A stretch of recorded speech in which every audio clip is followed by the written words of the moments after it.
So, this is my Rebels Season 3 review. A reminder, this was written a month ago when I finished it, so this is sort of a immediately after um, review. The next review, which I have not written yet, Season 4, will be. I haven't written it yet, so it'll be after a month, because I finished Rebels about a month ago, before school started for me. Um, so season 3 of Rebels is weird. This is the season where they really sort of set themselves apart from Clone Wars, in my opinion. Sure, they make references to Clone Wars, but the style and themes are more distinct than season 1 or 2. The first two seasons felt a lot more similar to the Clone Wars than this season does. This season is kind of similar to 4 and 5 of the Clone Wars. This is the meat of the show. This is the season where you sort of get the parts that if people are big fans of Rebels, they really like this season. Thrawn is definitely the villain season 1 and 2 were lacking. He's probably even better than the Grand Inquisitor, in my opinion. Especially when you add Maul for just sort of an extra bit. Again, however, the Rebels are kind of boxed into their own area. We don't really get to see much of the Greater Rebellion until the final episodes, and even then, it's really lacking compared to what you see in episodes 4, 5, and 6, which is weird because this season is like 2 years before episode 4 and 6 years before, or 6 or 7 years before episode 6, which is, kind of, you'd expect them to sort of be up and running by now. Um, I hate Ezra's haircut, by the way. It really makes him feel less distinct and interesting than the previous Jedi characters. And his lightsaber is now normal, which is kind of a letdown. His stapler saber, his stapler saber, because it looks like a stapler, was functionally really cool, right? Because you could shoot, and it was a lightsaber that you could shoot with, which is kind of right. The one downside of the lightsaber is that it's not ranged; it's a melee weapon, so you need to get up close, and that sort of fulfills that design flaw. It didn't look as cool though as it could have, right? Like if you want to combine a gun and a lightsaber, you can make it look really cool, and it just looks like a stapler. But it was at least unique. In contrast, his new lightsaber feels like boring, right? It just looks like any old lightsaber that you'd find. I mean, every lightsaber design is different, but right, his lightsaber design before is a lot more interesting than it is in season 3. Um, and I get that like his haircut in the first few episodes is supposed to show that he's like being influenced by the dark side or whatever, but they keep it, and I honestly just prefer the old haircut. It makes him more unique. Instead, he just becomes a sort of like straight cut, clear cut guy. And while his character doesn't actually change to fit that stereotype, he still looks like it, which kind of hurts. It just hurts my view of him, in my opinion.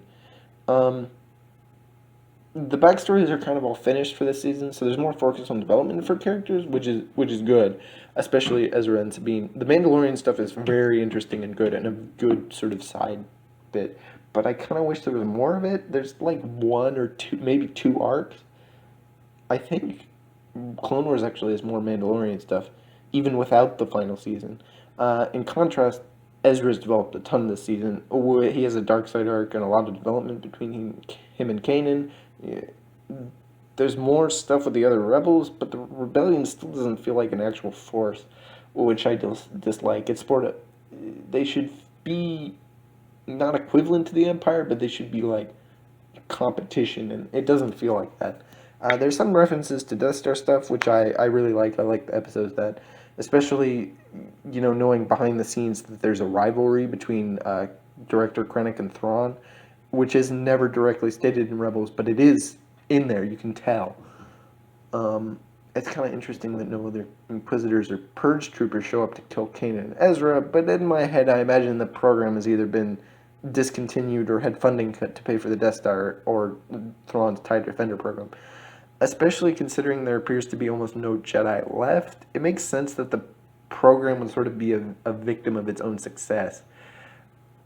For yeah, as a from a lore perspective, from an out of universe perspective, I don't know why they sort of don't have Inquisitors. I guess it's just they wanted to focus on Thrawn, and Thrawn is really good, but it would be interesting to see sort of an incompetent Inquisitor that Thrawn is much better than. Um, Probably the only problem with the season is there's no resolution for any of the characters. The only thing that actually finishes the season is Maul's story. Everything else is finished in the next season instead, which makes this season feel a lot more incomplete or unfinished compared to season 1 and 2. However, this season has a lot more character development and stuff, which in my opinion makes it a lot better than the previous seasons. But, right, like, really, Rebels isn't 4 seasons, it's 2 seasons. You have seasons 1 and 2, which pretty much combine to make a sort of beginning, and then season 3 and 4, which season 3 sets everything up, and then season 4 finishes everything. Which you'll probably hear this in my season 4 review. Season 4 really doesn't feel distinct. It feels like, oh, this is just the ending. There's, like, it's a lot of just episodes that are conclusions, which is okay, but is kind of lame, right? You don't want an entire season to be that, in my opinion. Overall, season 3 is a good season. It just has a lot of loose ends that get finished in the final season.